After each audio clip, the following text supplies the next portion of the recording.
This is the Louie T Network.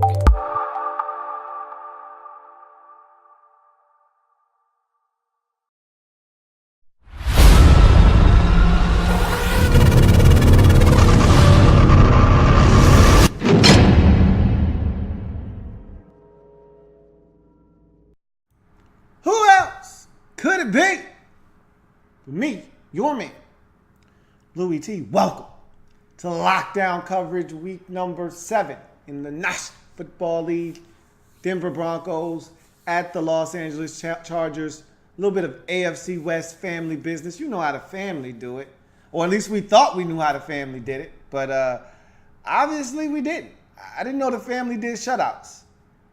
There were 3 in week number 7. And this was the last of the 3 shutouts. And no one could have predicted this one. A lot of people saw this Chargers team winning this football game because of just how banged up the Denver Broncos were coming into this game. They had no targets at wide receiver. They had been decimated by injuries. The defense was reeling. You could see the writing on the wall for this one, but 21-0? Really? No one really saw that one coming. And so this was a little bit of a curveball for me. Again, it's not about the outcome. It's about how the outcome was reached. Sort of like the Tennessee Titans-Cleveland Browns game. Everyone expected Tennessee to win, but they won 12-9 in overtime. It's not about the outcome, and then because that wasn't in question. It was just how the outcome was reached. No one saw a shutout won because this Chargers defense, while they have talent, and I think they've got the best 1-2 pass rush in all of the National Football League right now in Melvin Ingram and Joey Bosa. You can run on these guys, or so it seems. But the Denver Broncos right now, they're just struggling. They're just struggling as a whole. And this season feels a lot like last year's season. Remember, Broncos started out really well last year, like 3-0 or 3-1 and 4-2, and then the injury started to take effect, and then the quarterback position became a problem, and all of a sudden now a team that started out hot, that looked like a contender, started to fizzle and fade, and they ended up being an average football team, missing out on the postseason right around 8-8, 9-7. This is exactly what this team feels like right about now.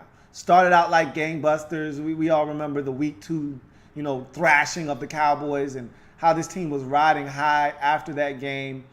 And they've started to have some injuries. E-Man Sam went down on Sunday night versus the Giants. So did Isaiah McKenzie. You're still waiting for Shane Ray to come off of the PUP list. Jake Butt, your rookie out of Michigan, that he's going to help. You're waiting for him to come off the PUP. So this team's all kinds of banged up, but no excuses. Got to find a way to get it done in this league, and the Broncos simply just haven't over the last couple of weeks. And that was a disappointing showing last week versus the Giants on a Sunday night coming off of a bye.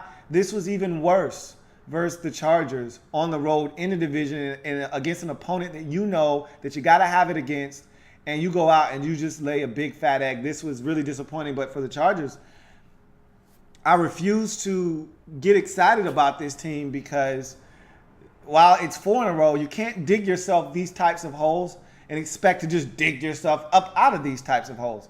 Had this team started off 0-3 and now they were 4-3, we'd be having a different conversation. They'd be over 500 and they'd be in a really good position to have confidence to strike while the iron's hot. You're 3-4 still, so you're still sub 500 for all the work. And this is the part that sucks when you dig yourself such a deep hole. For all of the goodwill you've done over the last 3 weeks, you look up and you're still a game under 500. And then I looked at the schedule and I'm like, okay, well, maybe they can make it 4 straight and then 5 and then 6 and then really give themselves a chance in this wide open AFC West. Now that the Chiefs have lost 2 straight and you don't know what to expect, maybe they got a shot. And then I looked at their schedule and I'm like, oh, at New England, at Jacksonville, home for Buffalo, at Dallas the next 4. Are you kidding me? They'd be lucky to win 2 out of those 4 games, let alone 3 out of 4 or all 4 of them. They'd be lucky to win 2 out of those 4 games. They probably will win 1, if any. That's how tough that stretch is. 3 out of their next, and really they don't have a home field advantage. So even when they're home against Buffalo, that was an atrocity. You dominated the Denver Broncos, and yet all I saw was a sea of orange in the crowd.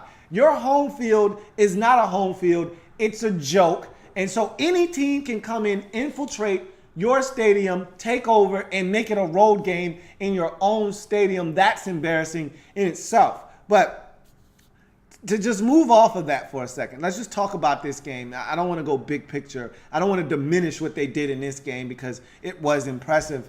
To see what they did on special teams, to come out and have the start to the game that they had and not get any points, that's disappointing. To have the Broncos be able to put up the goal line stand that they did and you come away with nothing, that's disappointing. But to then get the stop that allows you to force them to punt from their own end zone and give you an opportunity to unleash Travis Benjamin on a punt return that ends up being a touchdown, that's big time. And to have him score another touchdown as a receiver, he was huge in this game. And I give a lot of credit to the defense as well, because to pitch a shutout, I don't care who's at quarterback. I don't care how many players they're missing. It's hard in this league to pitch a shutout. It just is. It's just hard. That's why having 3 in one day is just mind-boggling. It's baffling because it's hard, let alone to have 1, to have 2 more. And to do it against a team in the division, it's rare that you shut out a team in your own division. You may do it against a foreigner, a team that you're not very familiar with. You know, they show up and you just are able to get them. They have some injuries and you're able to jump them and they're never able to really muster anything and you get them. But in the division where teams know each other so well, it's hard. When family business is being conducted, it's hard to pitch a shutout.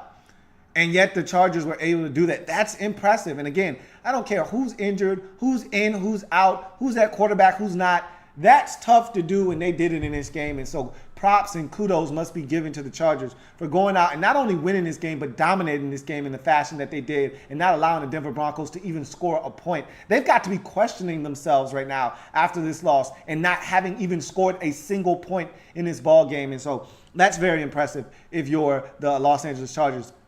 That being said, for as good as they're playing right now, for as much confidence as they have, they could go to Foxborough next week and see all of that confidence flush down the toilet if they don't come out and play with the same intensity that they played with in this game or the week before or the week before that. If they have a letdown next week in New England, which they're not great defensively, you can't take advantage of them, but somehow, some way, their defense continues to play solid football like they've done over the last 2 out of 3 weeks, and you're only able to muster 16 and they're able to score 31 and they beat you 31-16 and it's not really a competitive football game, you go back to square one.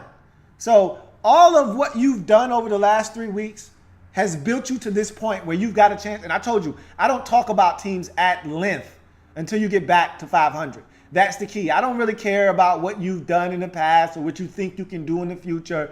Get back to 500, then we can talk. We can have a long discussion about the prospects of the Chargers getting back into the AFC West race.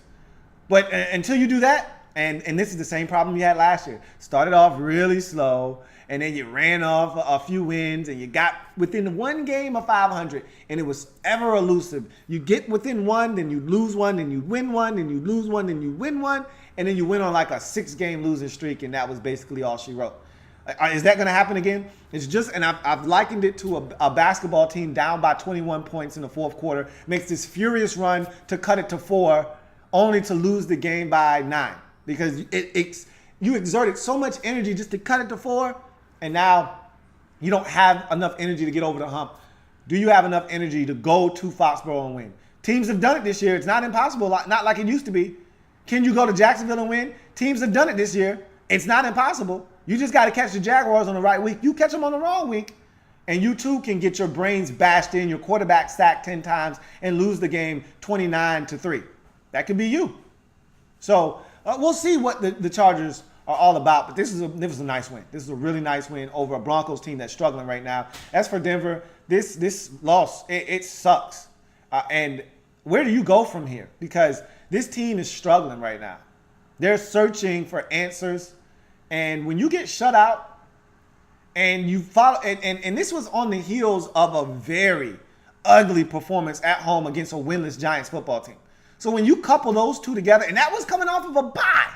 So when you couple those 3 things together, You ask yourself, how the hell did we get here at 3-3 when we were 3-1 going into our bye week and we had a win penciled in coming off the bye against a winless Giants football team? We get trounced in that game. The following week, we get smoked and we don't even score in a road home game.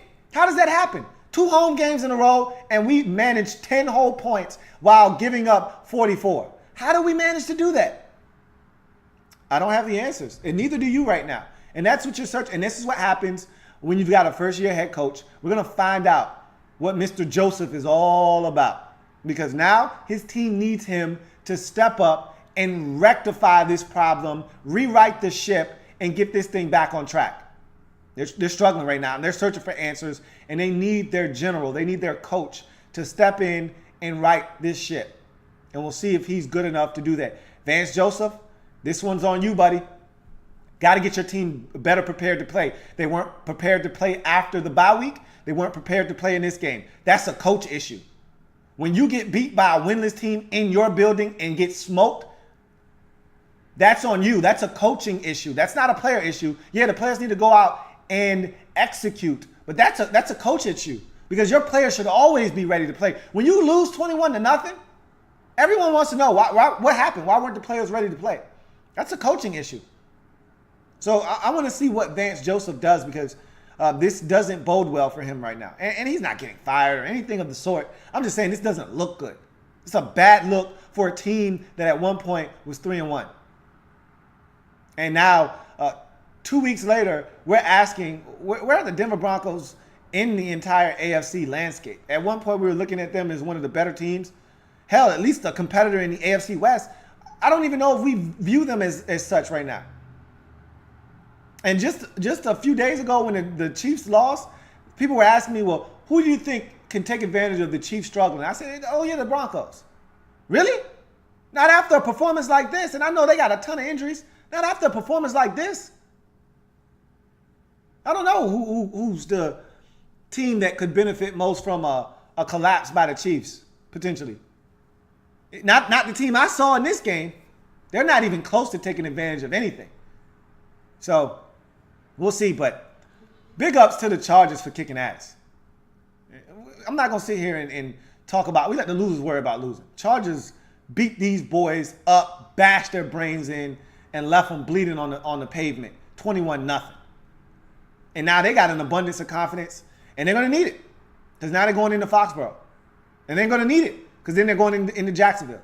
Because they're going to need it, because then they got another road game at home versus Buffalo. Because they're going to need it, because the following week you're on the road in Dallas. So you're going to need it. We'll see what happens. But nonetheless, Chargers climb one game closer to 500 with a 21-0 blanking of the Denver Broncos. That's how you handle family business right there, with the utmost disrespect. Love it. Want more of it. If you're Denver, you should be ashamed of yourself. Pick yourself up off the canvas, dust yourself off, and you need to play better next week on a Monday night versus the Kansas City Chiefs. That's a huge game. You want back in the division? You want back into the conversation in the AFC West, in the AFC Conference? You want respect back? That's how you do it. On a Monday night versus the Chiefs. Believe that's on the road. Go get you one. You got to have it. No excuses. No ifs, ands, or buts. We'll see what happens. That's going to do it for your man Louie T here on Lockdown Coverage. Sorry, not taking any comments because the Redskins game is on, and I don't want anybody telling me anything that's happening in the damn game. And I know you guys will, and I don't want to know. Got it on DVR. I'm going to watch this game and enjoy it in peace. And so that's going to do it for Lockdown Coverage. Chargers get the win 21-0 over the Broncos. They're now 3-4 in the division, tied with the Raiders for third place. But really, with the Broncos playing the way they are, you could argue that they're just as close to second as the Denver Broncos are. So we'll see what happens. Broncos lose this game, drop 2 straight in ugly fashion, and are now 3-3 on the season. They need a win, and they need it in the worst way. And the team that's coming up, they're angry. They dropped 2 straight just like these Broncos have. That's going to be compelling football come next Monday night for sure. We'll see what happens. In any event, I'm your man Louie T, signing off. one more lockdown coverage to go before I turn my focus to Monday Night Football overtime. Skins, Eagles. That's going to be a dandy. I'll see you in a little bit.